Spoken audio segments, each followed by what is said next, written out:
Lucas sits at his desk, the glow of the monitor reflecting in his glasses. The strange email is still open, a dense, chaotic block of symbols and numbers in the middle, and that one clear line at the bottom of the attached image, NATE. This is for you. On his phone, Nate's last message hangs in the chat.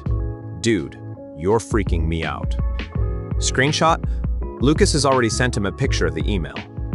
He watches the typing dots appear, then disappear. He exhales slowly. If this is a prank, someone really did their homework. He leans closer to the screen, eyes scanning the jumbled text in the middle of the email. The symbols repeat in patterns. Some lines break in strange, deliberate places. He doesn't need to say every move out loud. We just see quick flashes, Lucas dragging part of the text into a simple decoding tool.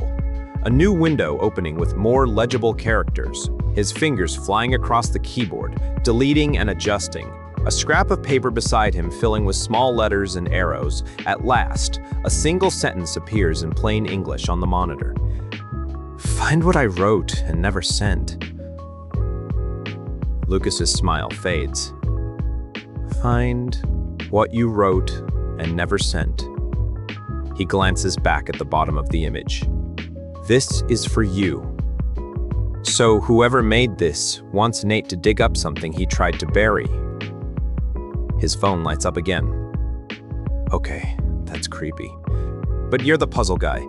Can you just figure out if this is some stupid game before I start panicking? Please. Lucas stares at the word, please. Texting. Yeah, I'll take a look. Don't worry about it yet. He hesitates, then adds, if it's important, I'll tell you. He puts the phone face down. I'll tell you.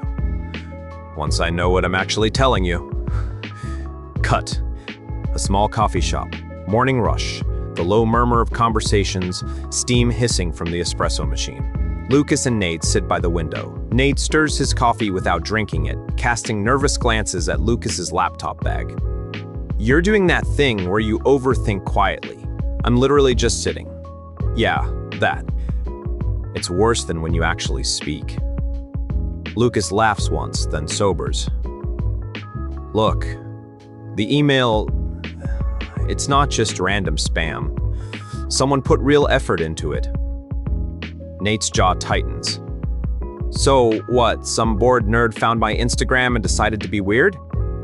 It doesn't feel random. The message I decoded, careful. It's like instructions. Instructions for what? Lucas studies his face. It said, find what I wrote and never sent.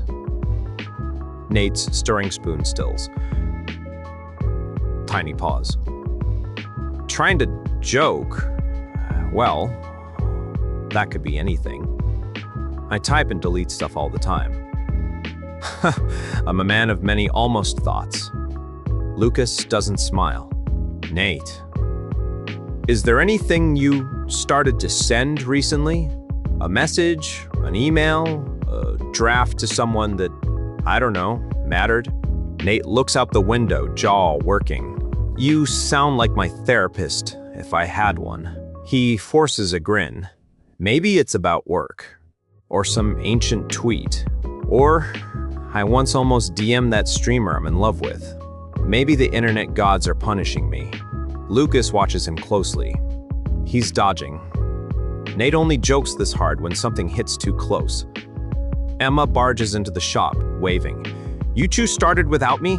Rude. She drops into the chair between them, immediately shifting the energy. Nate visibly relaxes, grateful for the distraction. Lucas forces a smile, but his mind is still on the sentence burning in the back of his skull. Find what I wrote and never sent. Night. Lucas's apartment. The room is darker now, lit only by the monitor and the soft glow from the city outside. The email is minimized. Instead, Lucas has multiple windows open, old chat logs, social media, archived backups. If the puzzle wants Nate to find something he never sent, it had to exist somewhere first. We see quick cuts as he works. A backup of an old messaging app interface. a folder of exported chat histories that Nate once sent him just in case he lost his phone again.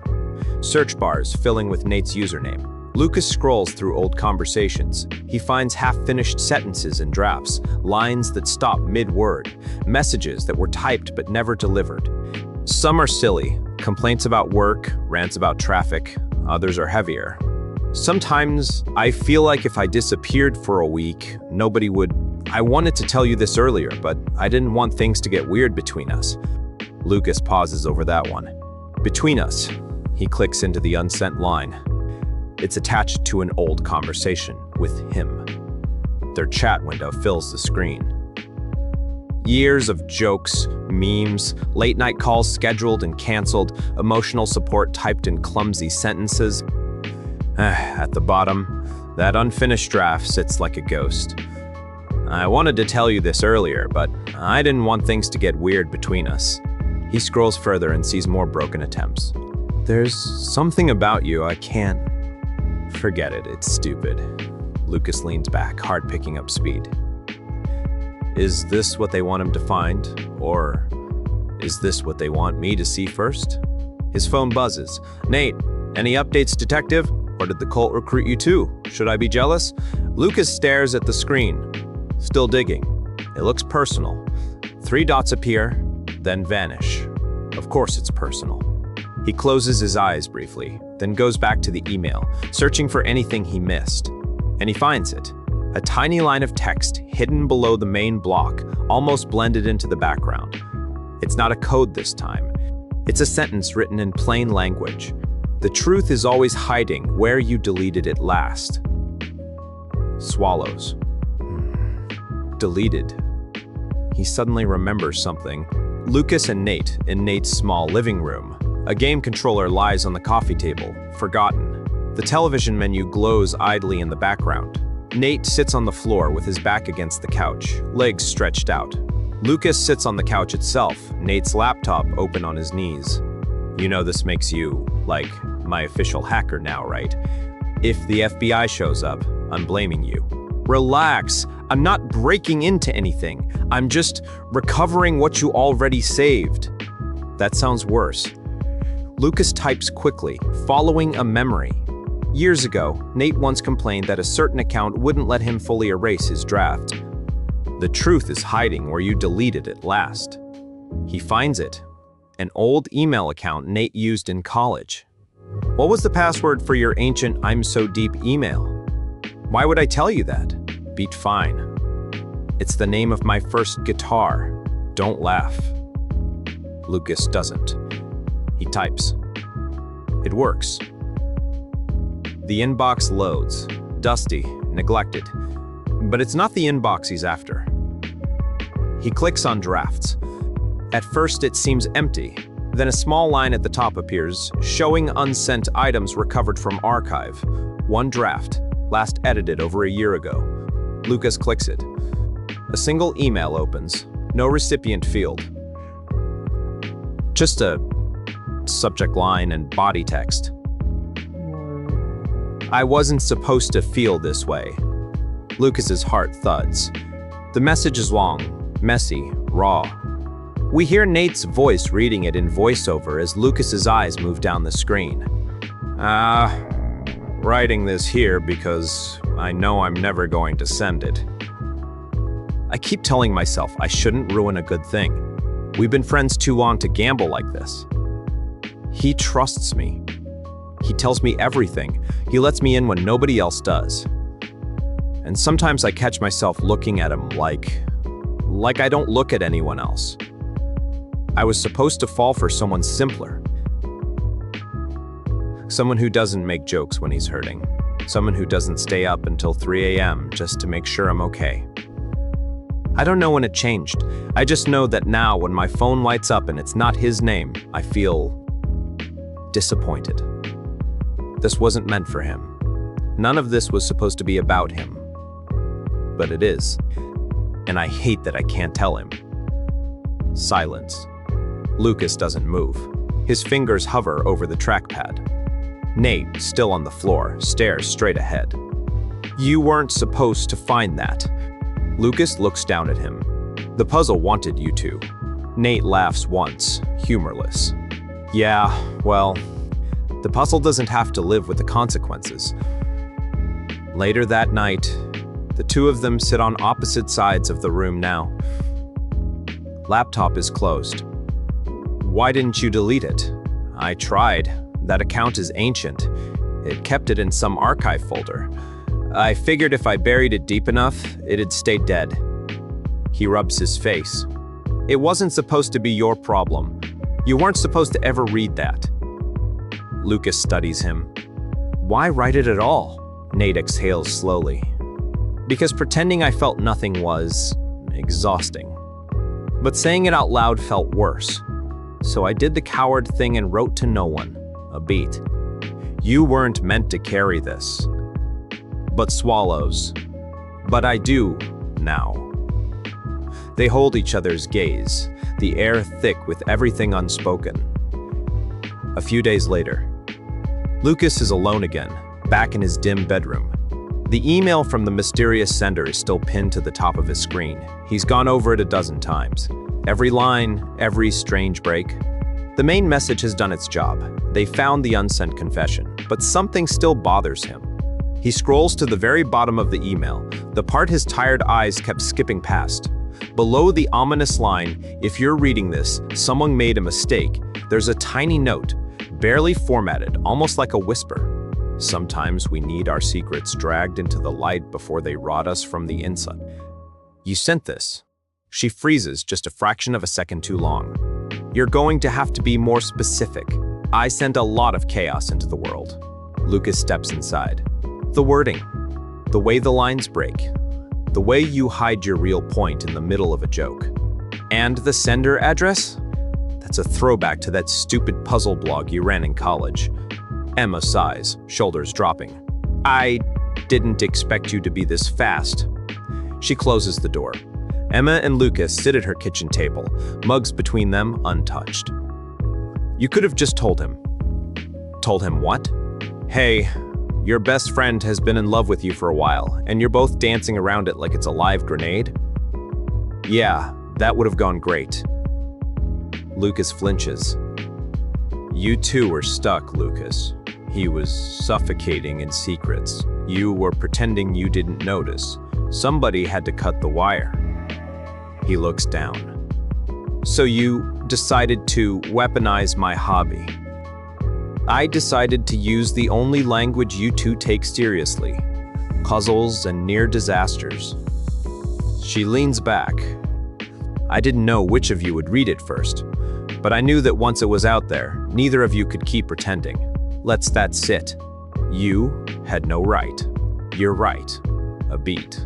But tell me honestly, would either of you have said anything in the next 5 years? He doesn't answer. Evening. A park bench near the river. Nate sits alone, hoodie pulled up, watching the water. His phone rests beside him. Lucas approaches and sits down at a slight distance. They sit in silence for a moment. Emma told me you figured it out. She had no right to send that email. She didn't make me write the draft. Lucas looks at him. You know what the subject line said? Yeah, I wasn't supposed to feel this way. Yeah, I remember. The wind rustles the trees. You were right about one thing. Nate glances over. You were right about one thing. That message wasn't meant for me. Nate's face tightens. Yeah, well, too late now. Lucas shakes his head. It was meant for the version of me you kept in your head. The one that never gets hurt, never judges, never leaves. The perfect audience you could confess to and then delete. Nate looks away. Do you hate me for it? Lucas thinks for a moment. Number I hate, that you are willing to live with that much truth locked in a draft folder instead of trusting me with it. Nate swallows hard. I didn't want to lose you.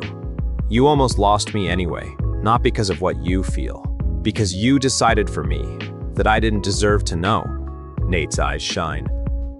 So, what now? Lucas exhales. He shifts closer, closing some of the distance between them. Now we stop hiding behind messages that were never meant to be sent. You tell me the truth, I tell you mine, and we let the real version of us deal with it. Nate searches his face.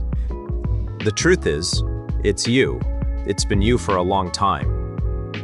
Lucas's voice is steady, but his hands tremble slightly. Okay. A beat. That. Okay, like you're not running away? Or okay, like you'll forget this ever happened? Lucas almost smiles. Okay, like I'm scared too. But I'd rather be scared together than safe in separate lies. Nate lets out a shaky laugh that's half sob. They sit in silence, side by side, not touching yet, but closer than before.